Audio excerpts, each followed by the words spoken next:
In this Mary Poppins story, this chapter, Mary Poppins is a nanny to these 3 princes right here as well.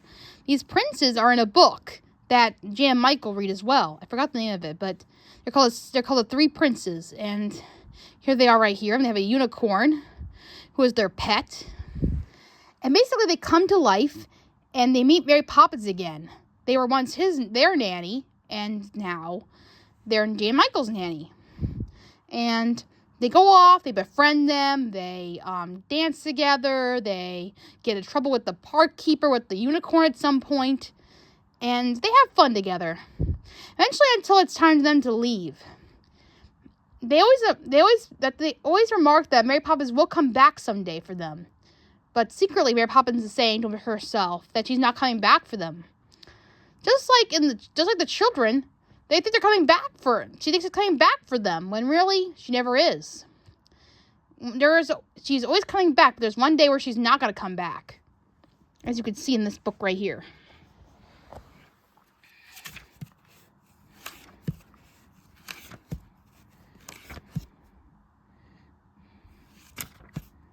As you see, she's wiping their faces as children, still, as princes. Here they are dancing.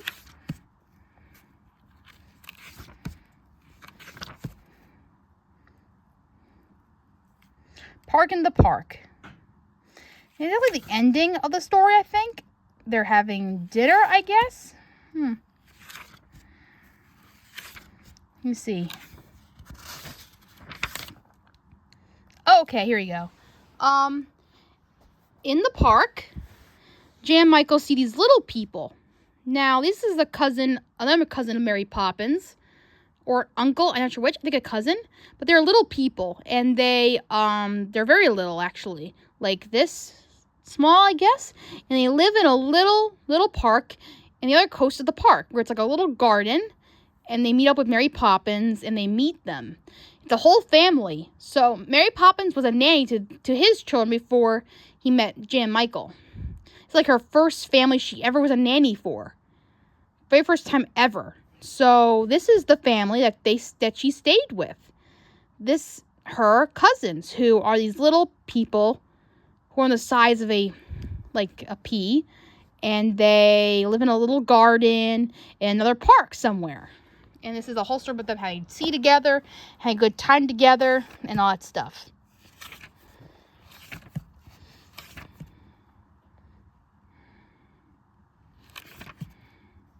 Halloween.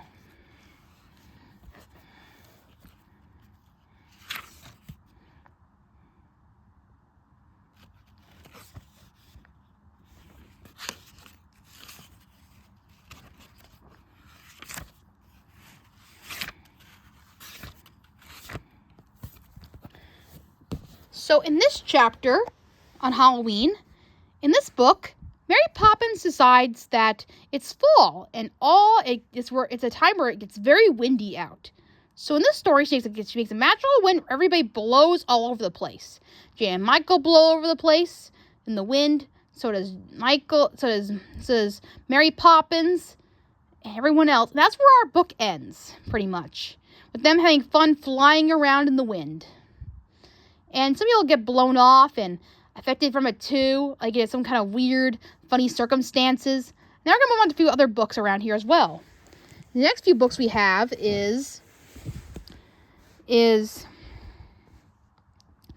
Mary Poppins Cookbook and Mary Poppins and Cherry Tree Lane.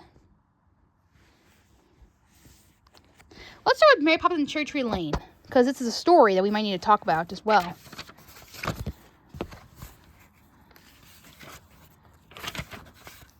There are 2 chapters in here, so it's very short. Very short story here. Basically, I'll just give you a summary of this book. Miss Andrews returns in this book, and she brings a boy with her. Another boy with her named, I forgot his name. Let's see here in the summary right here.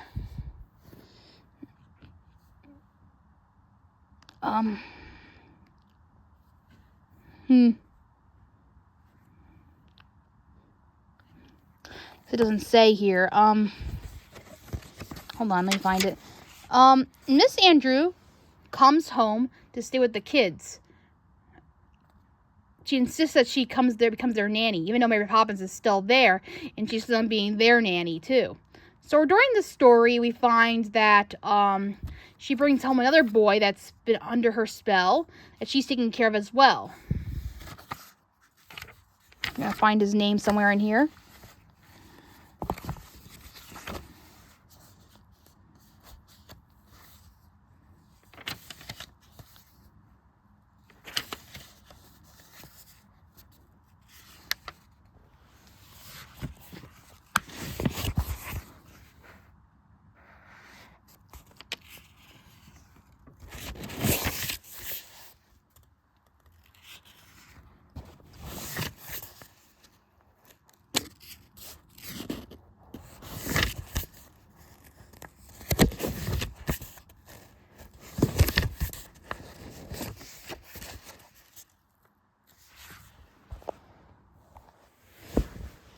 His name is Luti.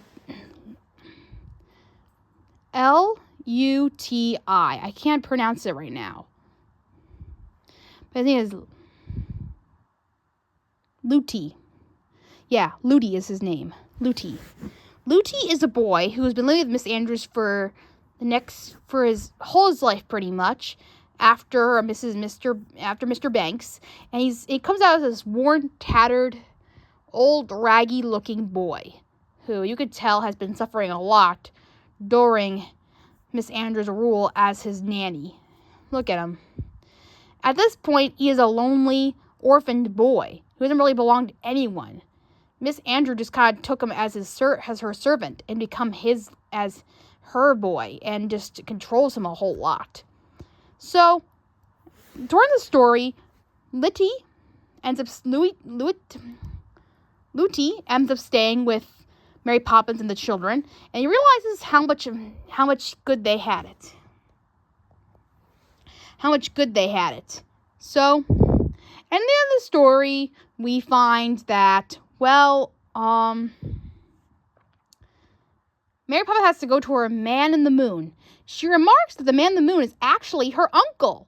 So she goes to him, and eventually they help each other out by letting Luti stay with him, where he goes off with the children, Mary Poppins goes to her uncle with the man in the moon, and they make up an arrangement where he gets to stay with him. Up to the point where Miss Andrews like, where's Luti? Where is he? Everybody keeps wondering what Luti is. Is he a animal of some sort? Is he a monkey? Is he a kangaroo? Is he a dog? Nobody really knows. Andrew just runs off, screaming for him, and he never comes back to her. And that's the end of our story. She runs away, pretty much. And that's the end. Overall, these books are really interesting and good, and they're fun to read. Another thing I'd like to talk about is two things that happened about the spoonful of sugar scene. You're probably wondering where that inspiration came from. Well, there are two scenes that I'm going to talk about in particular that address those particular parts of the story. Okay, now that we're done with that book, let's move on to the cookbook. There are some interesting things I want to touch on in here. Now, in this book, in particular, there's a story, but it's not much to know about. It's just that Mary Poppins decides to cook a few things for the children. They don't have time to cook for their own selves, so Mary Poppins comes up with an idea for the children and Mary Poppins to do themselves. And they make their own cookbook out of it.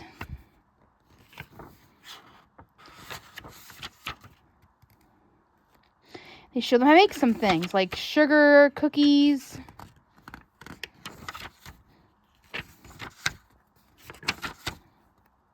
Tells you each day they cooked something. Somebody will come over to visit sometime.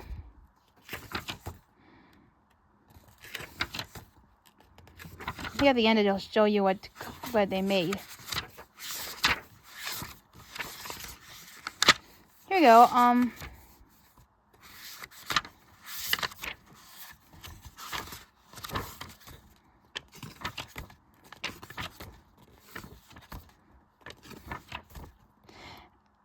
Apple Charlotte Apple Brown Betty, buff patties and small hamburgers, beef patties, bread and bread pudding, cherry pie, date bread, dressing for salads, Easter cake, fruit salad, gingerbread stars, honey and banana, Irish stew, jam tarts, kale and cabbage, king's or truffle night king cake, laying a honey pot, lemon ruffle,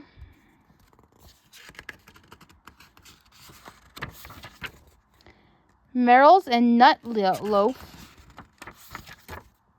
omelet cookies, oatmeal cookies, potatoes, queen of puddings, roast chicken and bread sauce, shepherd's pie, trout, upside down cake, very plain cake, walnut cake, candy kisses, New York strip pudding, Zach cake, and that's about it. Yeah, so I recommend this book indeed. I read all the other books. So there are 2 chapters in this book where Mary Poppins gives the children medicine. Like I said before, one chapter shows them getting medicine, and well, they're too scared to have it. They don't like it, and they don't want to try it. But then Mary Poppins shoves it in their mouth anyway, and Mary and Jane is surprised to hear that's a different flavor, just like in the book. It is strawberry ice, and Michael has a different flavor too, grape. And then Mary Poppins has it, and it's raw punch, which is vodka, I guess. Anyway, it's just medicine with different flavors that they like to their liking. In a few other books, we find that instead of a tape measure, we find a thermometer that they go in their mouths, and it tells them how good they are. It's just like a tape measure, only a phonometer instead, where they put them inside their mouths. And it's the same premise, pretty much. The same as the book, pretty much. And that is all the series of Mary Poppins books. What do you think? Tell me in the comments below what you think of the Mary Poppins books. Were they as dark as you thought they were? Were some changes that you were surprised about?